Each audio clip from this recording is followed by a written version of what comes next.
ปีใหม่ข้อคิดในการดำเนินชีวิตดังต่อไปนี้ 1. ให้ลงมือเฮ็ดโดยเฉพาะในยุคปีใหม่นี้ปีที่ผ่านมาก็ดีสิ่งที่ปัญหาข้องขัดใจก็ดีเฮาให้ลงมือเฮ็ดมือทำให้ตั้งจิตตั้งใจให้ลงเฮ็ดเวียกงานเหล่านั้นให้มันสำเร็จเพราะว่าเฮาจะคิดยืดเยื้อยาวนานโดยเฉพาะในโลกปัจจุบันนี้เทคโนโลยีที่ทันสมัยปรับเปลี่ยนกระบวนการตลอดเวลานั่นจะว่าเวลาเฮาวางแผนแล้วให้ลงมือเฮ็ดจึงสำเร็จ 2. อย่าเก็บปัญหามาคิดโดยเฉพาะปัญหาทุกอย่างในโลกนี้มีหลากหลายมี108,000ปัญหาต่างๆเฮาจงพิจารณาในเหตุและผลว่าปัญหาบางครั้งบ่ถึงตัวเฮาหรือบางครั้งบ่มาถึงตัวเฮาก็ดีหรือว่าอยู่นอกโลกหรืออยู่ประเทศอื่นก็ดีเฮาคอยเลิกเฟ้นปัญหาเหล่านั้นอย่ามาเก็บใส่ใจของเฮาเองบางคนอยู่ในโลกนี้โดยเฉพาะปีใหม่เห็นข่าวอันใดก็ดีหรือเห็นปัญหาอันใดก็ดีเก็บมาใส่ใจตัวเองเมื่อเฮ็ดให้ความทุกข์ยากลำบากทางด้านจิตใจกินก็บ่ได้นอนก็บ่หลับเฮ็ดปัญหาทุกอย่างหันคือกับอยู่ในตัวเขาเองดังนั้นจะว่าอยากเก็บปัญหามาคิดกันหมายถึงว่าเฮาทันทลายให้เลิกเฟ้นปัญหาต่างๆที่จะเข้ามาถึงชีวิตเราเองหรือว่าปัญหาที่สร้างขึ้นมาโดยเทคโนโลยีหรือว่า AI ก็ดีเฮ็ดให้เฮานั้นลงละเมอไปหรือว่าเฮ็ดให้เฮานั้นเสียจิตเสียใจไป 3.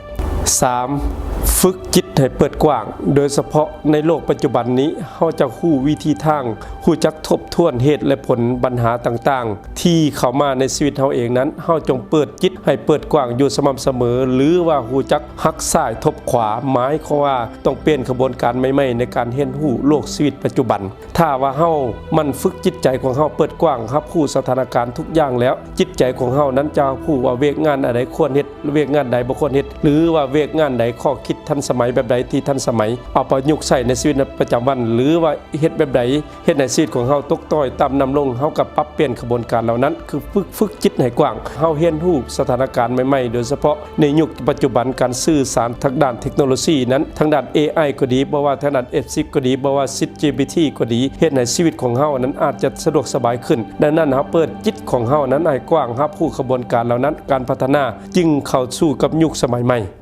4. ฮู้จักทางวิธีออมทรัพย์โดยเฉพาะในโลกปัจจุบันนี้ถึงว่าเฮาจะหาเงินได้ค่ำได้หลายกว่าดีหรือหาทรัพย์สมบัติมาหลายกว่าดีถ้าเฮาบ่ฮู้จักออมทรัพย์เหล่านั้นเฮ็ดให้ทรัพย์ของเฮาหมดไปโดยเฉพาะทรัพย์สมบัติก็ดีมันออกมันได้มันเฮ็ดได้บางครั้งบางคราวหรือมันได้เป็นบางครั้งบางเวลานั้นเมื่อเฮาได้ทรัพย์สมบัติมาแล้วเฮาจังฮู้จักวิธีออมทรัพย์โดยเฉพาะการออมทรัพย์นี้บ่แม่นการวิธีที่ถูกต้องก็ดีแต่ว่าเฮ็ดให้ชีวิตของเฮานั้นราบรื่นสะดวกสบายหรือให้เฮ็ดให้ชีวิตของเฮานั้นมีความสุขความเจริญขึ้นถ้าว่าเฮาหาทรัพย์มาหลายๆจ่ายสุรุ่นสุร่ายจ่ายฟุ่มเฟือยกินลิ้นกินฟุ่มเฟือยเหล่านั้นเฮ็ดให้ชีวิตหรือเฮ็ดให้ทรัพย์สมบัติของเฮาเหล่านั้นบ่สมดุลดังนั้นเฮาท่านทั้งหลายจังฮู้จักวิธีฮู้จักทางออมทรัพย์ของเฮานั้นอยู่ตลอดเวลาโดยเฉพาะทรัพย์ที่เฮาหามาได้ให้แบ่งหลายๆภาคส่วนโดยเฉพาะการเก็บไว้ก็ดีหรือการใช้จ่ายก็ดีอันใดเป็นประโยชน์อันใดบ่เป็นประโยชน์เฮาควรเลิกเฟ้นให้เหมาะสมที่สุดปัจจุบันในยุคเทคโนโลยีที่ทันสมัยก้าวหน้า 5. เกียมรับมือสุขภาพจะฮู้จักวิธีการเปิดใจกว้างแล้วและฮู้จักทางโดยเฉพาะทางที่ดีที่สุดในโลกปัจจุบันนี้นอกจากเฮาลงมือเฮ็ดแล้วนอกจากเฮาฮู้จักวิธีคิดแล้วนอกจากเฮาการออมทรัพย์แล้วสุดท้ายที่สุดในโลกใบนี้เฮาจะมีความสุขความเจริญนั้นจ้องเกียมพร้อมรับมือกับสุขภาพโดยเฉพาะสุขภาพของเฮานั้นมีการเปลี่ยนแปลงตลอดเวลาอาหารการกินก็ดีบ่ว่าทางด้านสุขภาพกายก็ดีบ่ว่าทางด้านสุขภาพใจก็ดีเฮานั้น